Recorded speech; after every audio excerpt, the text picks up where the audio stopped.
1984 by George Orwell. Part 1, Chapter 5. In the low-ceilinged canteen, deep underground, the lunch queue jerked slowly forward. The room was already very full and deafeningly noisy. From the grill at the counter, the steam of stew came pouring forth, with a sour, metallic smell which did not quite overcome the fumes of Victory Gin. On the far side of the room there was a small bar, a mere hole in the wall, where gin could be bought at 10 cents the large nip. "Just the man I was looking for," said a voice at Winston's back. He turned round. It was his friend, Syme, who worked in the research department. Perhaps friend was not exactly the right word. You did not have friends nowadays. You had comrades. But there were some comrades whose society was pleasanter than that of others. Syme was a philologist, a specialist in Newspeak. Indeed, he was one of the enormous team of experts now engaged in compiling the 11th edition of the Newspeak dictionary. He was a tiny creature, smaller than Winston, with dark hair and large protuberant eyes, at once mournful and derisive, which seemed to search your face closely while he was speaking to you. "I wanted to ask you whether you'd got any razor blades," he said. "Not one," said Winston with a sort of guiltily haste. "I've tried all over the place. They don't exist any longer." Everyone kept asking you for razor blades. Actually, he had 2 unused ones which he was hoarding up. There had been a famine of them for months past. At any given moment, there was some necessary article which the party shops were unable to supply. Sometimes it was buttons, sometimes it was darning wool, sometimes it was shoelaces. At present, it was razor blades. You could only get hold of them, if at all, by scrounging more or less furtively on the free market. "I've been using the same blade for 6 weeks, he added untruthfully. The queue gave another jerk forward. As they halted, he turned and faced Syme again. Each of them took a greasy metal tray from a pile at the end of the counter. "Did you go and see the prisoners hanged yesterday?" said Syme. "I was working," said Winston indifferently. "I shall see it on the flicks, I suppose." "A very inadequate substitute," said Syme. His mocking eyes roved over Winston's face. "I know you," the eyes seemed to say. "I see through you. I know very well why you didn't go to see those prisoners hanged." In an intellectual way, Syme was venomously orthodox. He would talk with a disagreeable gloating satisfaction of helicopter raids on enemy villages, and trials and confessions of thought criminals, the executions in the cellars of the Ministry of Love. Talking to him was largely a matter of getting him away from such subjects and entangling him, if possible, in the technicalities of Newspeak, on which he was authoritative and interesting. Winston turned his head a little aside to avoid the scrutiny of the large dark eyes. "It was a good hanging," said Syme reminiscently. "I think it spoils it when they tie their feet together. I like to see them kicking. And above all, at the end, the tongue sticking right out, and blue, a quite bright blue. That's the detail that appeals to me." "Next, please," yelled the white-aproned prole with the ladle. Winston and Syme pushed their trays beneath the grill. Onto each was dumped swiftly the regulation lunch. A metal pannikin of pinkish-gray stew, a hunk of bread, a cube of cheese, a mug of milkless Victory coffee, and 1 saccharin tablet. "There's a table over there, under the telescreen," said Syme. "Let's pick up a gin on the way." The gin was served out to them in handleless china mugs. They threaded their way across the crowded room and unpacked their trays onto the metal-top table, on one corner of which someone had left a pool of stew, a filthy liquid mess that had the appearance of vomit. Winston took up his mug of gin, paused for an instant to collect his nerve, and gulped the oily-tasting stuff down. When he had winked the tears out of his eyes, he suddenly discovered that he was hungry. He began swallowing spoonfuls of the stew, which, in among its general sloppiness, had cubes of spongy, pinkish stuff, which was probably a preparation of meat. Neither of them spoke again till they had emptied their pannikins. From the table at Winston's left, a little behind his back, someone was talking rapidly and continuously, a harsh gabble almost like the quacking of a duck, which pierced the general uproar of the room. "How's the dictionary getting on?" said Winston, raising his voice to overcome the noise. "Slowly," said Syme. "I'm on the adjectives. It's fascinating." He had brightened up immediately at the mention of Newspeak. He pushed his pannikin aside, took up his hunk of bread in one delicate hand and his cheese in the other, and leaned across the table so as to be able to speak without shouting. "The 11th edition is the definitive edition," he said. "We're getting the language into its final shape, the shape it's going to have when nobody speaks anything else. When we've finished with it, people like you will have to learn it all over again. You think, I dare say, that our chief job is inventing new words, but not a bit of it. We're destroying words, scores of them, hundreds of them every day. We're cutting the language down to the bone. The 11th edition won't contain a single word that will become obsolete before the year 2050. He bit hungrily into his bread and swallowed a couple of mouthfuls, then continued speaking with a sort of pedant's passion. His thin, dark face had become animated. His eyes had lost their mocking expression and grown almost dreamy. "It's a beautiful thing, the destruction of words. Of course, the great wastage is in the verbs and adjectives, but there are hundreds of nouns that can be got rid of as well. It isn't only the synonyms, there are also the antonyms. After all, what justification is there for a word which is simply the opposite of some other word? A word contains its opposite in itself.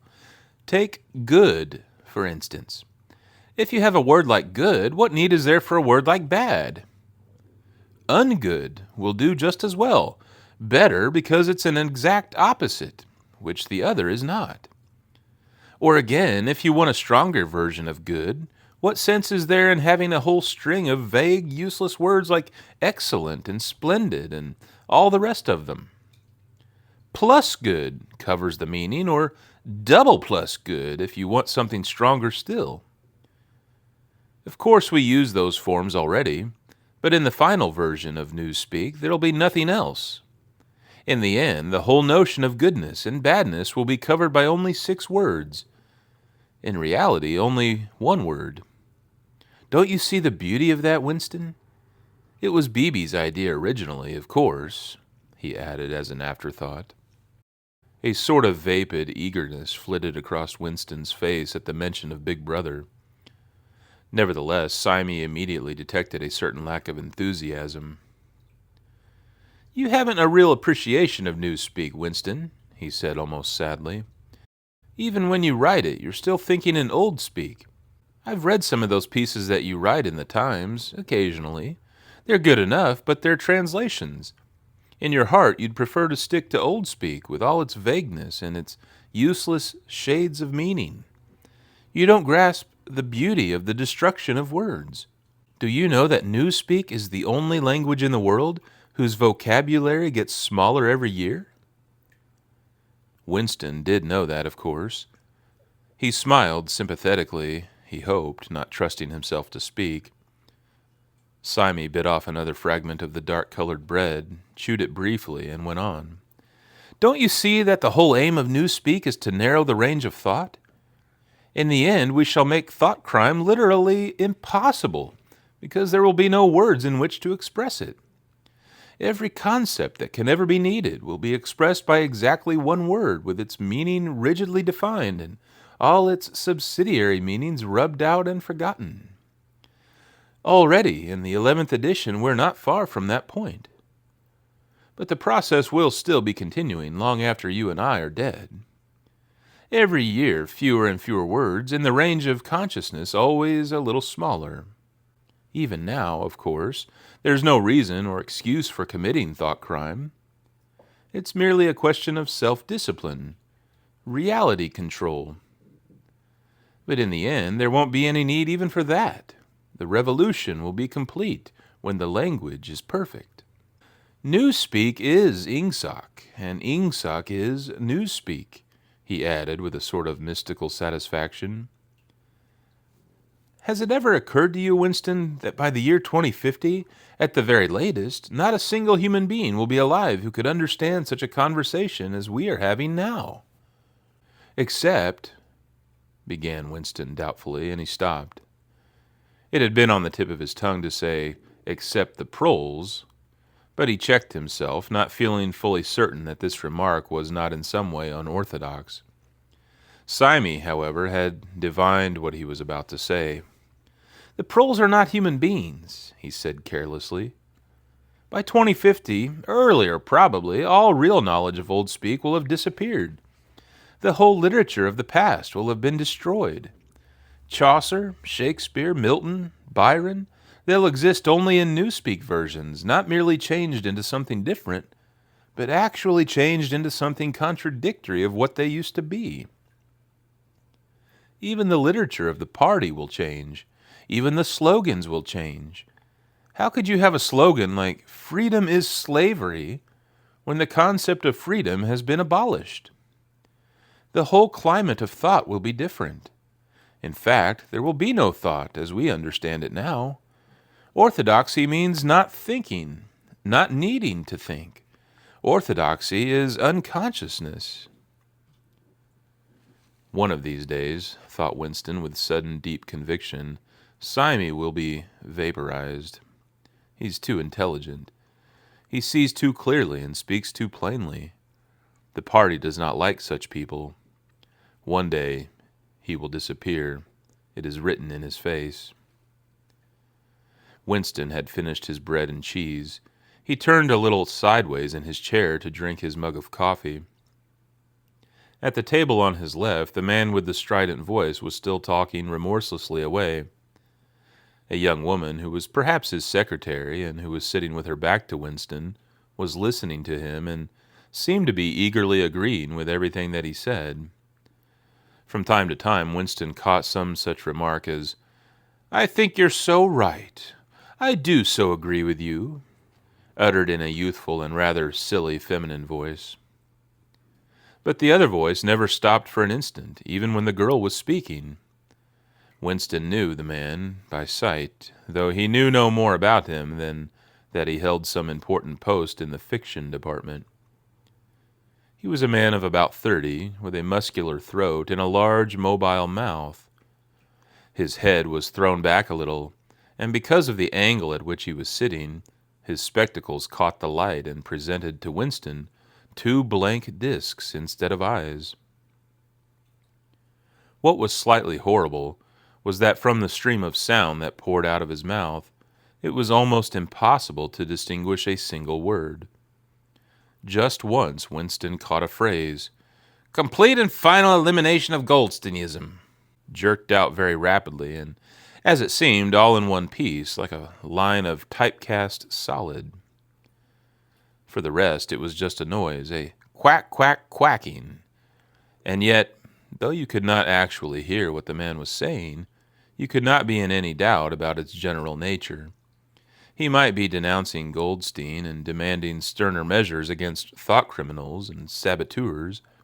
He might be fulminating against the atrocities of the Eurasian army. He might be praising Big Brother or the heroes on the Malabar front.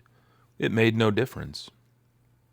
Whatever it was, you could be certain that every word of it was pure orthodoxy, pure Ingsoc. As he watched the eyeless face, with the jaw moving rapidly up and down, Winston had a curious feeling that this was not a real human being, but some kind of dummy. It was not the man's brain that was speaking, it was his larynx. The stuff that was coming out of him consisted of words, but it was not speech in the true sense. It was a noise uttered in unconsciousness, like the quacking of a duck. Syme had fallen silent for a moment, and with the handle of his spoon was tracing patterns in the puddle of stew. The voice from the other table quacked rapidly on, easily audible in spite of the surrounding din. "There is a word in Newspeak," said Syme. "I don't know whether you know it. Duckspeak. To quack like a duck. It is one of those interesting words that have two contradictory meanings. Applied to an opponent, it is abuse. Applied to someone you agree with, it is praise." Unquestionably, Syme will be vaporized, Winston thought again. He thought it with a kind of sadness, although well knowing that Syme despised him and slightly disliked him, and was fully capable of denouncing him as a thought criminal if he saw any reason for doing so. There was something subtly wrong with Syme. There was something that he lacked. Discretion, aloofness, a sort of saving stupidity. You could not say that he was unorthodox. He believed in the principles of Ingsoc. He venerated Big Brother. He rejoiced over victories. He hated heretics, not merely with sincerity, but with a sort of restless zeal, an up-to-dateness of information which the ordinary party member did not approach. Yet a faint air of disreputability always clung to him. He said things that would have been better unsaid. He had read too many books.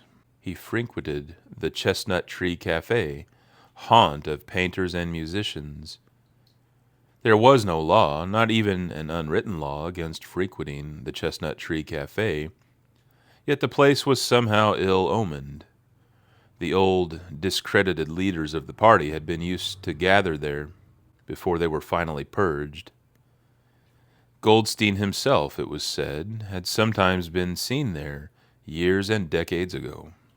Syme's fate was not difficult to foresee, and yet it was a fact that if Syme grasped, even for 3 seconds, the nature of his, Winston's, secret opinions, he would betray him instantly to the thought police. So would anybody else, for that matter. But Syme more than most. Zeal was not enough. Orthodoxy was unconsciousness. Syme looked up. "Here comes Parsons," he said. Something in the tone of his voice seemed to add, "That bloody fool."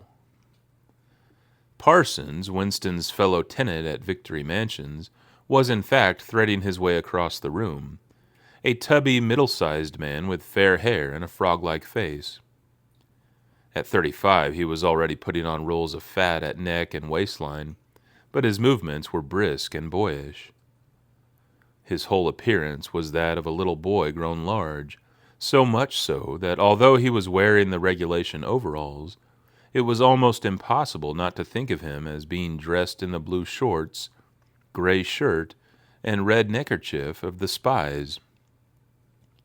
In visualizing him, one saw always a picture of dimpled knees and sleeves rolled back from pudgy forearms. Parsons did indeed invariably revert to shorts when a community hike or any other physical activity gave him an excuse for doing so. He greeted them both with a cheery, "Hello, hello," and sat down at the table, giving off an intense smell of sweat. Beads of moisture stood out all over his pink face. His powers of sweating were extraordinary. At the community center, you could always tell when he had been playing table tennis by the dampness of the bat handle. Syme had produced a strip of paper on which there was a long column of words, and was studying it with an ink pencil between his fingers. "Look at him working away in the lunch hour," said Parsons, nudging Winston. "Keenness, eh? What's that you've got there, old boy? Something a bit too brainy for me, I expect. Smith, old boy, I'll tell you why I'm chasing you. It's that sub you forgot to give me." "Which sub is that?" said Winston, automatically feeling for money. About a quarter of one's salary had to be earmarked for voluntary subscriptions, which were so numerous that it was difficult to keep track of them. For Hate Week, you know. The House by House Fund. I'm treasurer for our block. We're making an all-out effort, going to put on a tremendous show. I tell you, it won't be my fault if Old Victory Mansions doesn't have the biggest outfit of flags in the whole street. $2 you promised me.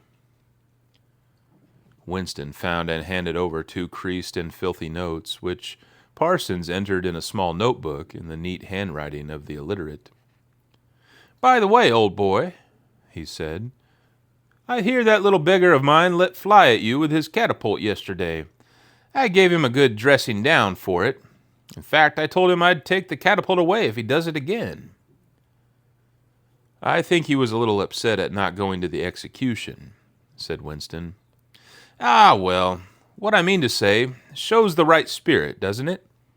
Mischievous little beggars they are, both of them, but talk about keenness.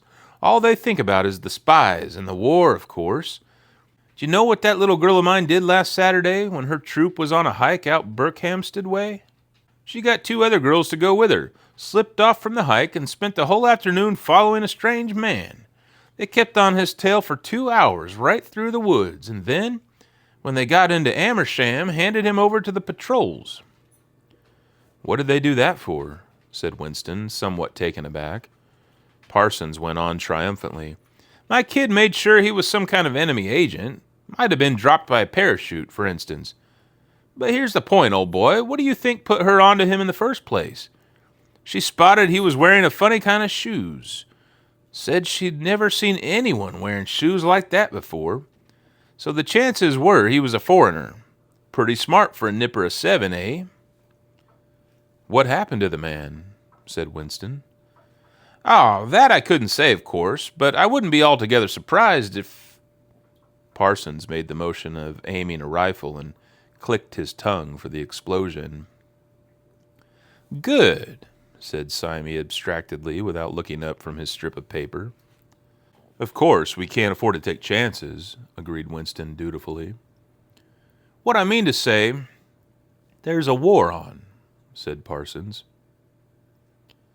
As though in confirmation of this, a trumpet call floated from the telescreen just above their heads. However, it was not the proclamation of a military victory this time, but merely an announcement from the Ministry of Plenty. Comrades! Cried an eager, youthful voice. Attention, comrades! We have glorious news for you. We have won the battle for production. Returns now completed out of the output of all classes of consumption goods show that the standard of living has risen by no less than 20% over the past year. All over Oceania this morning there were irrepressible, spontaneous demonstrations when workers marched out of factories and offices and paraded through the streets with banners voicing their gratitude to Big Brother for the new, happy life which his wise leadership has bestowed upon us. Here are some of the completed figures. Foodstuffs. The phrase, our new happy life, recurred several times. It had been a favorite of late with the Ministry of Plenty. Parsons, his attention caught by the trumpet call, sat listening with a sort of gaping solemnity, a sort of edified boredom. He could not follow the figures, but he was aware that they were in some way a cause for satisfaction. He had lugged out a huge and filthy pipe, which was already half full of charred tobacco. With the tobacco ration at 100 grams a week, it was seldom possible to fill a pipe to the top. Winston was smoking a Victory cigarette, which he held carefully horizontal. The new ration did not start till tomorrow, and he had only 4 cigarettes left. For the moment, he had shut his ears to the remoter noises and was listening to the stuff that streamed out of the telescreen. It appeared that there had even been demonstrations to thank Big Brother for raising the chocolate ration to 20 grams a week. And only yesterday, he reflected, it had been announced that the ration was to be reduced to 20 grams a week. Was it possible that they could swallow that after only 24 hours? Yes, they swallowed it. Parsons swallowed it easily with the stupidity of an animal. The eyeless creature at the other table swallowed it fanatically, passionately, with a furious desire to track down, denounce, and vaporize anyone who should suggest that last week the ration had been 30 grams. Syme, too. In some more complex way involving doublethink, Syme swallowed it. Was he then alone in the possession of a memory? The fabulous statistics continued to pour out of the telescreen.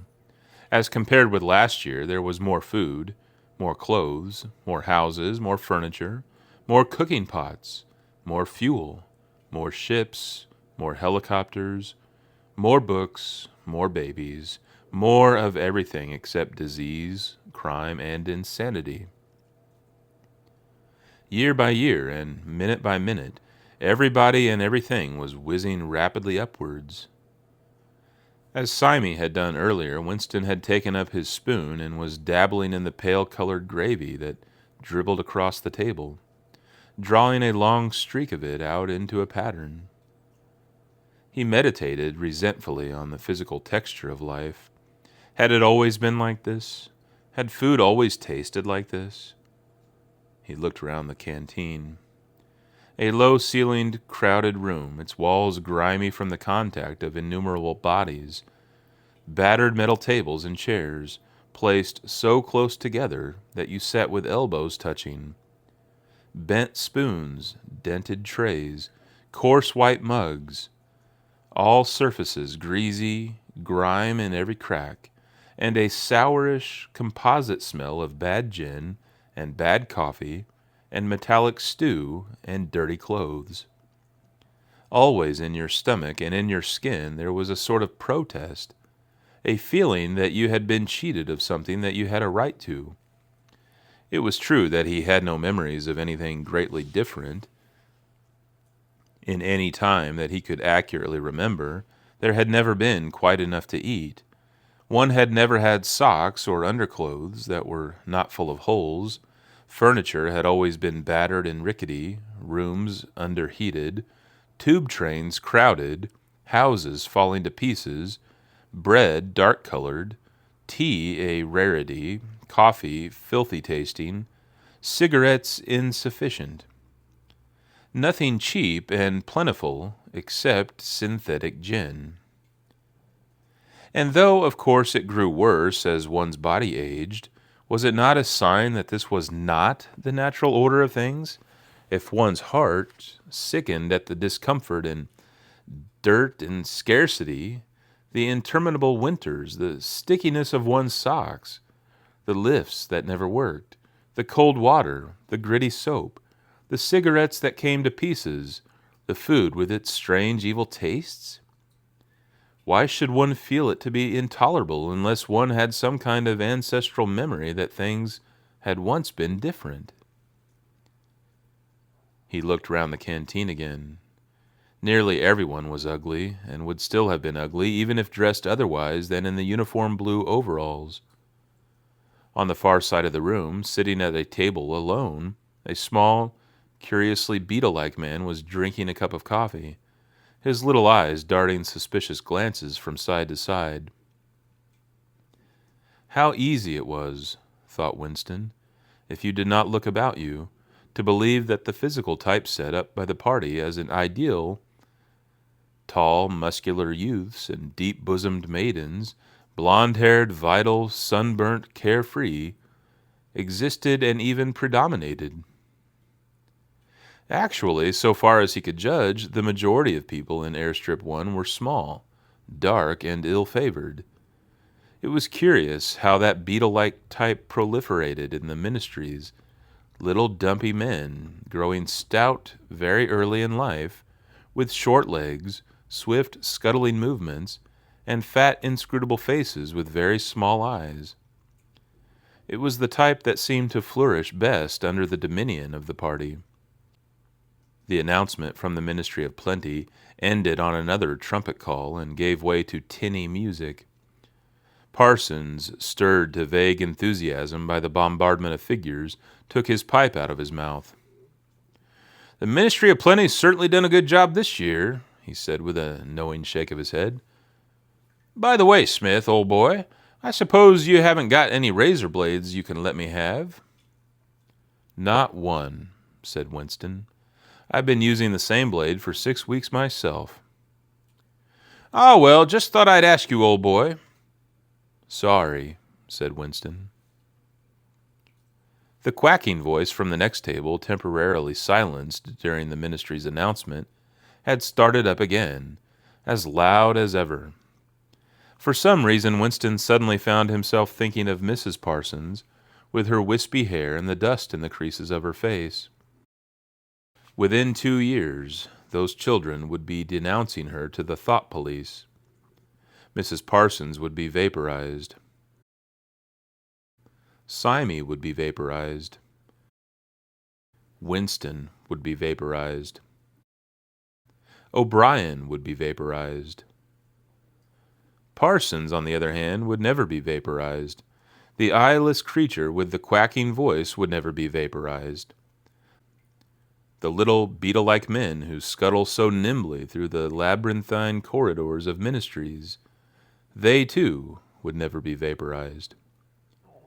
And the girl with dark hair, the girl from the fiction department, she would never be vaporized either. It seemed to him that he knew instinctively who would survive and who would perish. Though just what it was that made for survival, it was not easy to say. At this moment he was dragged out of his reverie with a violent jerk. The girl at the next table had turned partly round and was looking at him. It was the girl with dark hair. She was looking at him in a sidelong way, but with curious intensity. The instant she caught his eye, she looked away again. The sweat started out on Winston's backbone. A horrible pang of terror went through him. It was gone almost at once, but it left a sort of nagging uneasiness behind. Why was she watching him? Why did she keep following him about?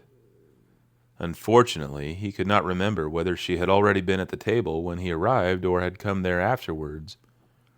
But yesterday, at any rate, during the 2 minutes' hate, she had sat immediately behind him when there was no apparent need to do so.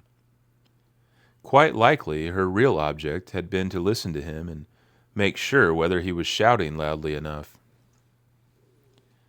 His earlier thought returned to him. Probably she was not actually a member of the thought police, but then it was precisely the amateur spy who was the greatest danger of all. He did not know how long she had been looking at him, but perhaps for as much as 5 minutes, and it was possible that his features had not been perfectly under control. It was terribly dangerous to let your thoughts wander when you were in any public place or within range of a telescreen. The smallest thing could give you away.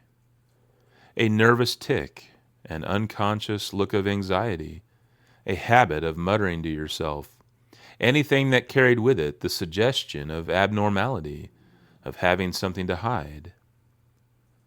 In any case, to wear an improper expression on your face, to look incredulous when a victory was announced, for example, was itself a punishable offense. There was even a word for it in Newspeak. Facecrime, it was called. The girl had turned her back on him again. Perhaps, after all, she was not really following him about. Perhaps it was coincidence that she had sat so close to him 2 days running. His cigarette had gone out, and he laid it carefully on the edge of the table.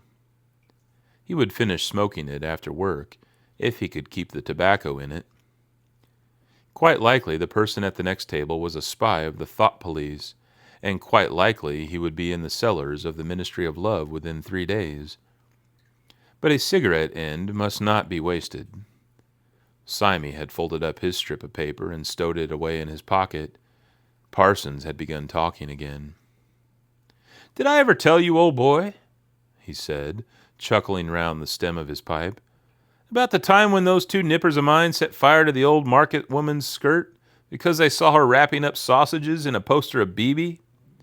Sneaked up behind her and set fire to it with a box of matches. Burned her quite badly, I believe. Little beggars, eh? But keen as mustard. That's a first-rate training they give them in the spies nowadays. Better than in my day, even. What do you think's the latest thing they've served them out with? Ear trumpets for listening through keyholes? My little girl brought one home the other night. Tried it out on our sitting room door and reckoned she could hear twice as much as with her ear to the hole. Of course it's only a toy, mind you. Still gives them the right idea, eh? At this moment, the telescreen let out a piercing whistle. It was the signal to return to work. All three men sprang to their feet to join in the struggle round the lifts, and the remaining tobacco fell out of Winston's cigarette.